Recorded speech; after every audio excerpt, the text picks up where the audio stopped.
Oke, sip. Terima kasih. Kenalin diri dulu dong.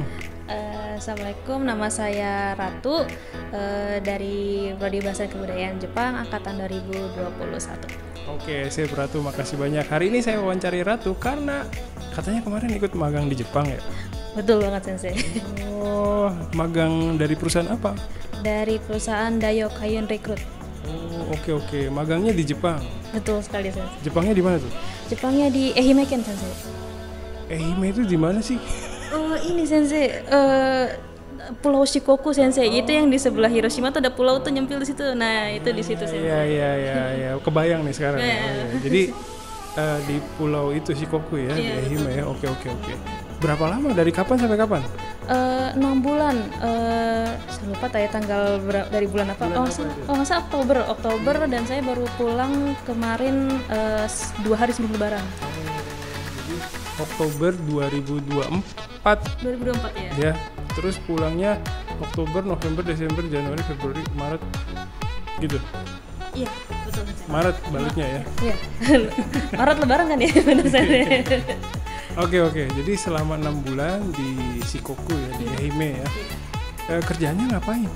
Untuk kerjaannya kalau untuk magang sendiri lebih ke menerjemahkan Sensei. Jadi suyaku penerjemah. Nerjemahin dokumen sama nerjemahin langsung kayak gini gitu ya? Iya betul Sensei, dokumen dan terjemahin langsung. Biasanya itu terjemahin kelas-kelas lisensi gitu Sensei. Kayak misalkan kalau misalkan di LPK nih Sensei, biasanya di LPK tuh kadang-kadang pekerjaannya kayak misalkan kelas pakai alat-alat berat. Itu tuh kan nggak bisa sembarangan tuh Sensei, anak-anaknya harus ikut kelas lisensi gitu. Nah tapi kan yang ngajar kan bahasanya kan gurunya kan orang Jepang kan nih Sensei. Nah itu perlu penerjemah Sensei, dan tugas saya itu jadi penerjemah di situ Sensei. Jadi nerjemahin di kelas itu ya, di kelas untuk pelatihan ya. Betul, untuk orang Indonesia yang di sana gitu ya. Iya betul Sensei. Ngomong-ngomong, perusahaan tadi namanya apa? Dayo Kayun Recruit. Itu perusahaan bergerak di bidang apa? Perusahaan yang bergerak di bidang perekrutan, terutama khususnya untuk perekrutan orang asing yang ingin bekerja di Jepang Sensei. Oke, jadi di bidang SDM lah ya? Iya betul sekali Sensei. Oke, sip. Terus 6 bulan di Jepang, berarti ini kalau nggak salah pengalaman Ratu di Jepang yang kedua kali ya? Iya betul sekali Sensei. Yang pertama kan Tanki Kenshu ya, waktu itu di Hiroshima. Nah sekarang ke Jepang lagi tapi sebagai pemagang. Betul sekali. Nah kira-kira apa yang bisa dirasain perbedaannya tuh? Berbeda jauh sekali ya Sensei. Kan kalau di Tanki Kenshu kan tuh ya jelas lah dikasih mungkin kayak field trip kali ya. Kalau Tanki Kenshu tuh semuanya diatur, ada pembimbingnya juga dan lain-lainnya. Jadi kita tinggal ikut jalan aja gitu. Kalau magang namanya juga magang ya, seperti bekerja lah gitu. Jadi suasananya pun juga beda,雰囲気nya juga beda. Mungkin juga karena perusahaannya kan juga perusahaan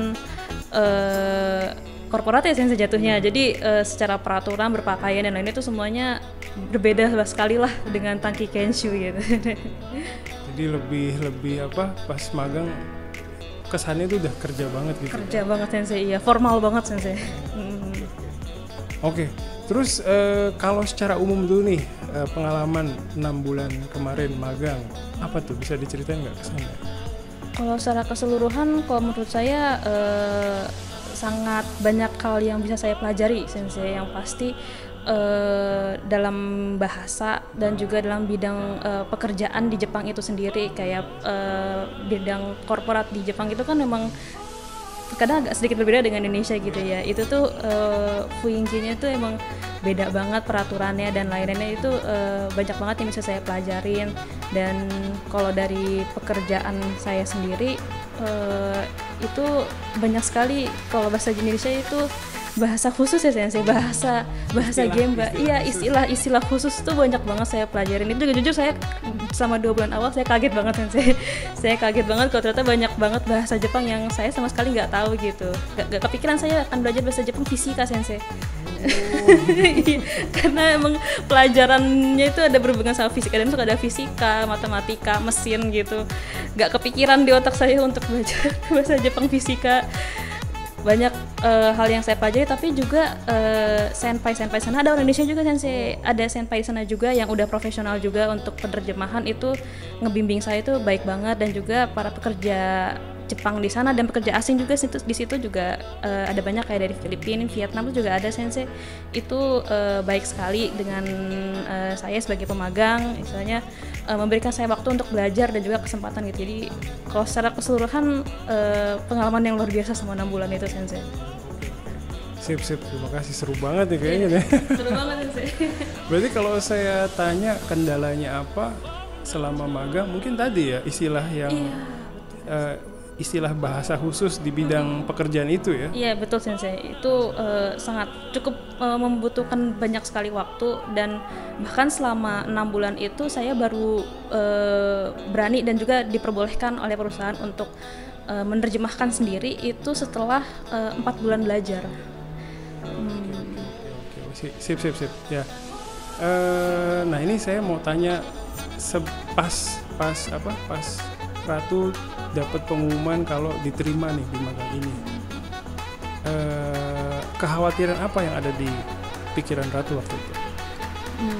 Kalau kekhawatiran yang pasti tentang kemampuan diri sendiri ya sensei, itu pasti akan kerasa banget kalau menurut saya, karena mengetahui pekerjaan saya yang berhubungan dengan penerjemahan itu, saya berpikir apakah kemampuan saya cukup gitu untuk membantu di perusahaan tersebut gitu sensei. Itu sih sensei, pasti itu yang saya rasain. Jadi takut nggak bisa memenuhi ekspektasi perusahaan ya? Iya betul sekali sensei. Nah terus setelah menjalani magang itu gimana? Kekhawatirannya beneran ada atau enggak? Betul sekali sensei. Itu langsung terasa di saya, walaupun saya tidak langsung diterjunkan untuk menerjemahkan, karena perusahaan tahulah kalau saya baru di bidang ini gitu. Tapi melihat buku-buku yang berhubungan dengan peralatan-peralatan berat dengan berbagai bidang, kayak misalkan ngelas, crane, terus forklift, itu saya nggak paham sama sekali. Tiba-tiba dikasih buku itu isinya bahasa Jepang semua, saya nggak tahu isinya apa, tapi saya harus belajar gitu. Itu 2 bulan saya bener-bener pusing, dan mungkin sempat beberapa hari saya agak demam karena saya belum memaksakan diri untuk bisa adaptasi gitu sensei. Tapi walaupun berpikir kayaknya saya nggak mampu nih, tapi pihak perusahaan ngasih kesempatan ya untuk belajar dulu ya. Perusahaan ngasih kesempatan, dan juga senior saya sangat terbuka gitu untuk membantu saya memahami pelajaran-pelajaran yang ada di dalam buku-buku tersebut sensei. Jadi semuanya benar-benar terbuka sekali sensei. Sip. Tapi saya dengernya dari tadi tuh 6 bulan kayak sibuk banget. Sempet main nggak sih? Walaupun sibuk nih sensei, karena memang pekerjaannya sering suco ya sensei, sering banyak dinas keluar kota juga. Jadi kayak dalam sebulan tuh saya bisa kemana-mana gitu. Tapi di saat bersama itu juga, karena mungkin banyak dinas sensei, jadi bersamaan juga saya bisa jalan-jalan ke tempat lain juga gitu. Kayak misalkan saya dinas itu sering ke wilayah Takamatsu, terus juga ke Okayama, ke Fukuyama juga. Dan yang paling mantap ini sensei, saya bisa naik Shinkansen gratis dari perusahaan. Gak perlu bayar, bisa naik Shinkansen gratis. Itu paling mantap itu ya? Itu betul sekali sensei. Alhamdulillah gak perlu bayar, mahal soalnya sensei. Oke, jadi ada waktu buat mainnya ya? Ada waktunya ya, kalaupun misal, dan ada cuti juga sensei, dapat cuti juga. Dan misalkan kita ada dinas sampai hari Sabtu nih sensei, itu Sabtu itu dimasukinnya bisa diganti harinya sensei, jadi Seninnya boleh libur atau nggak kita ganti di hari yang lain gitu sensei. Jadi fleksibel ya? Fleksibel sekali sensei untuk perusahaannya sendiri. Dan saya jadi apa seimbang gitu ya? Iya betul sensei, saya sempat ke Tokyo dan Osaka kok sensei. Saking fleksibelnya perusahaannya. Jadi balance antara work dan life itu dapat ya? Dapat banget sensei dari perusahaannya. Sip. Terus ini kan sebenarnya mau sidang nih. Iya. Ya. Terus habis lulus gimana nih? Ada dipanggil lagi nggak nih? Alhamdulillah sebelum saya balik ada tawaran dari Sancho-nya untuk kembali. Kalau saya sih nggak nolak ya. Jadi ada kemungkinan nih Ratu balik lagi setelah sidang ya? Iya, insya Allah kalau dilancarkan kembali lagi ke perusahaan itu. Amin. Amin ya rabbal alamin. Oke, terakhir nih pertanyaan terakhir.